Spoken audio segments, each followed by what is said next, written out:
नमस्कार दोस्तों, आज हमारे साथ स्टूडियो में एक ऐसे नेता हैं जिन्होंने अपने फैसलों और कार्यों से एक अनूठी सी मिसाल कायम की है हमारे सामने। नमस्ते सर। जी बहुत बहुत शुक्रिया सम्मान के लिए। आप इंटरव्यू शुरू करिए। सर, आपका स्टेट एक परफेक्ट एग्जाम्पल है एक आइडियल स्टेट का। Sir, as we all know that begging is the most serious issue of our country. लेकिन आपके स्टेट में बैगर्स ढूंढने से भी नहीं मिलते। ऐसा क्या किया आपने? देखिए, गरीबी हमारे यहाँ की एक बहुत बड़ी समस्या है और ये भिखारी जो है ना, इसका सबसे निचला भाग माने जाते हैं। तो जब ये पूरी दुनिया या हम बोले हमारा देश जो है beef ban, porn ban, chicken ban, Coke ban, ये सब में लगा हुआ था, तो हमने सोचा क्यों ना हम भीख मांगना ही बैन कर दें। तो अब क्या होता है, कोई भिखारी किसी चौराहे पर या कहीं पर भी भीख नहीं मांग सकता, और अगर वो भीख मांगता है ना, तो हमने हमारी पुलिस को बोल रखा है कि वो उसको वहाँ से उठा ले। जी, जेल में डालने के लिए नहीं, हम उसको एक सुधार गृह में डालते हैं, जहाँ पर वो कुछ टैलेंट सीखता है या कुछ कला सीखता है, और जिससे वो कम से कम 4 रोटी कमा कर खा सके। अब अगर वो वहाँ से भागता भी है तो भाग के जाएगा कहाँ, क्योंकि हमारे शहर में तो भीख मांगना वैसे ही बैन है। तो वो वापस उस सुधार गृह में आ जाता है और कुछ सीख लेता है। बस हमने इसके ज़्यादा कुछ नहीं किया। Great sir, great initiative. Even आपके स्टेट में लोग ट्रैफिक रूल भी अच्छे से फॉलो करते हैं और हेलमेट भी लगाते हैं। इसके लिए आपने क्या किया? देखिए, आज के इस दौर में ना, अगर टीचर बच्चों को डांटता है या डांट के कोई बात समझाता है, तो बच्चा भी जो है ना टीचर के पीठ पीछे बुराइयां करता है। और वही टीचर अगर कोई बात प्यार से समझाए ना, तो बच्चा मानता भी है और उसकी रिस्पेक्ट भी करता है। हमने भी यही करा।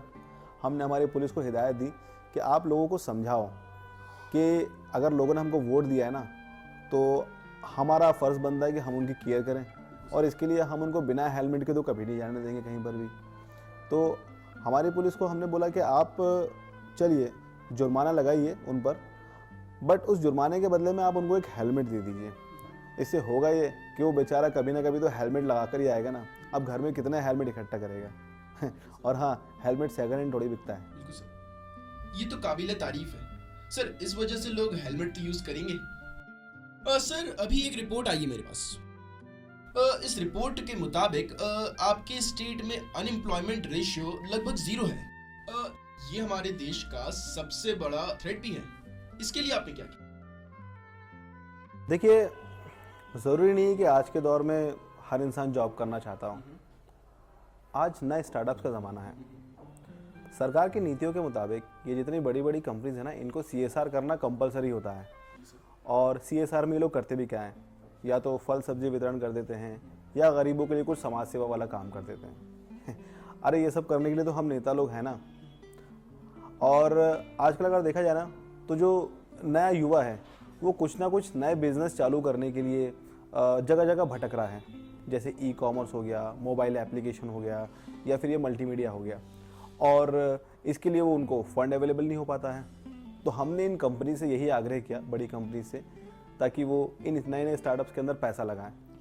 अब उन कंपनीज के पास में इतना बड़ा तजुर्बा है, उनके पास में इतनी नॉलेज है, इतनी सीख है, वो इन कंपनीज को अगर बताएंगे तो ऑब्वियसली ये कंपनीज बढ़ेंगी, आगे बढ़ेंगी। अब अगर मान लीजिए कि अगर इन कंपनीज में से किसी का स्टार्टअप फेल भी होता है, तो उनका पैसा हम रिकवर कराएंगे ना। और अगर जो बढ़ जाएंगे तो वो इन कंपनीज को अपना गुरु मानेंगे। हमने बस यही किया। एक छोटी सी बात मैं आपको बताना चाहूँगा कि हमारे देश में अगर एक बंदा एक जॉब करता है ना, तो वो हमारे देश की एक जॉब खा जाता है। और अगर कोई बंदा एक बिजनेस करता है ना, तो वो हमारे शहर के लिए कम से कम 4 नई जॉब तो लेकर के आता है। तो इस तरीके से एम्प्लॉयमेंट रेशो लगभग 0 हो जाएगा। ग्रेट सर, ग्रेट जी। लेकिन फिर भी सर, हमारे यहाँ के यंगस्टर इतने भी काबिल नहीं कि फेसबुक या गूगल का मुकाबला कर सके। यही सोच तो आप भी गलत है। आपको पता है, ये जो गूगल कंपनी है ना, उसका सीईओ भी एक भारतीय है, सुंदर पिचाई। हाँ सर, वो तो है, लेकिन एक आधा एक्सेप्शनल लोग हैं जो वहां तक पहुंच पाए हैं। माइक्रोसॉफ्ट के सीईओ सत्या नडेला, वो भी एक भारतीय है। क्रेडिट कार्ड या मास्टर कार्ड सुविधा आप यूज़ करते हैं? जी सर। ये जो मास्टर कार्ड के सीईओ है ना, ये भी अजय पाल सिंह बंगा, ये भी एक भारतीय हैं। Shantanu Narayan, CEO of adobe, ये भी एक भारतीय हैं। इस वक्त जो आप पेप्सी पी रहे हैं ना, इस पेप्सी की सीईओ भी एक भारतीय महिला ही हैं। और कितने एग्जाम्पल आप चाहेंगे इस तरीके से? हमारे देश के युवाओं को अगर हम इस तरीके से मौका देंगे ना, तो वो भी शायद कुछ बड़ा कर दिखाएं या कुछ अलग कर दिखाएं।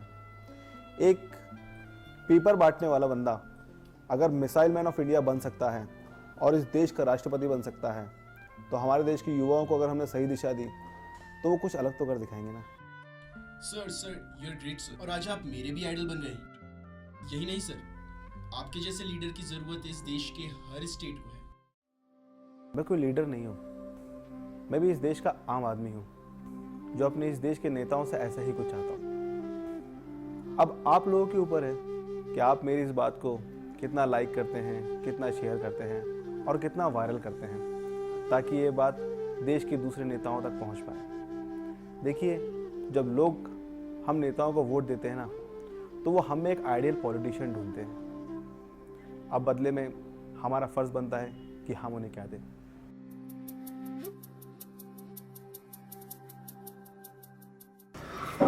तो कैमरा चालू सर। आप ये वीडियो कहीं पर भी देख रहे हो, एक थोड़ी सी मेहनत जरूर कर लेना यार। हाँ, इस वीडियो को लाइक जरूर करना, और उसके लिए पहले चाय स्टोरी के YouTube पेज पर जाओ, हमारे इस वीडियो को लाइक करो, हमारे चैनल को सब्सक्राइब करो और शेयर करना मत भूलना। यस, जय हिंद।